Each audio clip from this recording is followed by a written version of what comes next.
දසනකාන්තී චූර්ණය සහිත ලීවර් ආයිෂ් දන්තාලේපය දත්වල ඇති ප්‍රශ්න 10ක් වලකයි.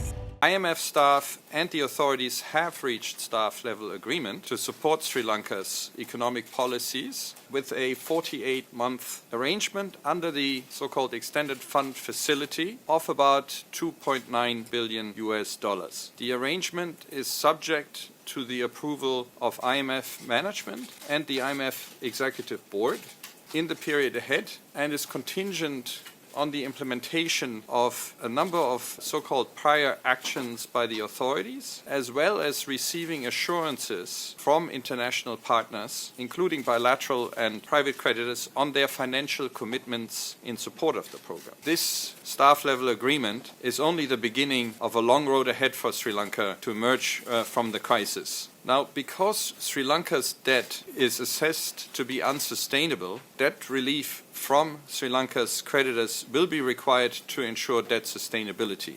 Having a path to restore debt sustainability, so-called financing assurances, is necessary for approval by the IMF Executive Board. And additional financing from multilateral partners will be needed to close financing gaps. If in the event China doesn't agree for the conventional debt structuring as we know it, what is the situation as far as the IMF is concerned? If creditors are not willing to provide these assurances, that would indeed deepen the crisis here in Sri Lanka and would undermine its repayment capacity. So a deepening crisis means that essentially the resources available to service the debt would become less. So it is actually in the interest of all creditors to collaborate together and with Sri Lanka so that Sri Lanka can emerge from this crisis as quickly as possible and regain its repayment capacity and service this new debt that will come out of these debt negotiations. So it really is in the interest of all creditors to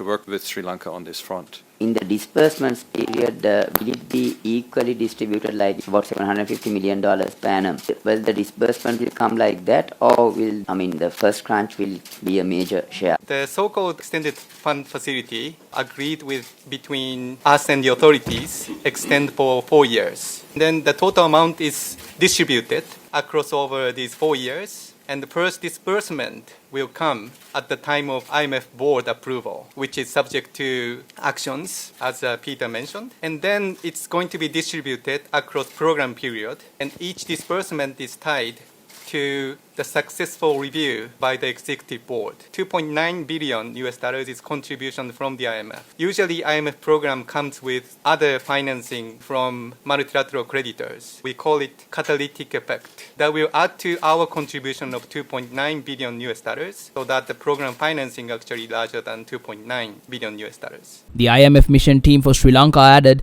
that they stand ready to present the proposal to its management regarding the staff-level agreement in order to obtain IMF board approval instead of waiting for the Sri Lankan government to secure assurances from the country's creditors. But what is the sequencing? Will this be put to the management and the board while waiting for the government to come back with those financial assurances? Will they happen parallel, or are you going to wait for the government to secure those financial guarantees, come to agreement on that sustainability before you can stamp with the management and the board to actually go ahead? We stand ready to put this agreement to our management, and then to our management approves it to then put it forward to the executive board as soon as these conditions that I mentioned are satisfied. So we do need to await now for these conditions to take place.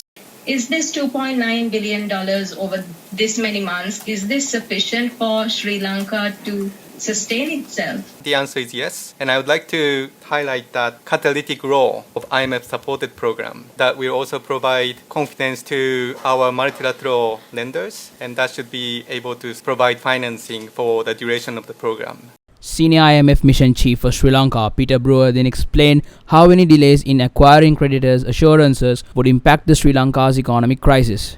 So Sri Lanka really is experiencing a deep crisis. We are very concerned about immediate financing needs for the import of essentials, medicines, food, fuel, and support in the short term is really urgent in order to avert a humanitarian crisis. Delays arising from the need to obtain these financing assurances that I had talked about, meaning a path towards restoring debt sustainability. Delays in that process would deepen the crisis further and negatively affect Sri Lanka's debt repayment capacity because it would not be growing as quickly and as much as it could otherwise. So prompt creditor coordination and transparent collaboration is really key to advancing the debt restructuring efforts.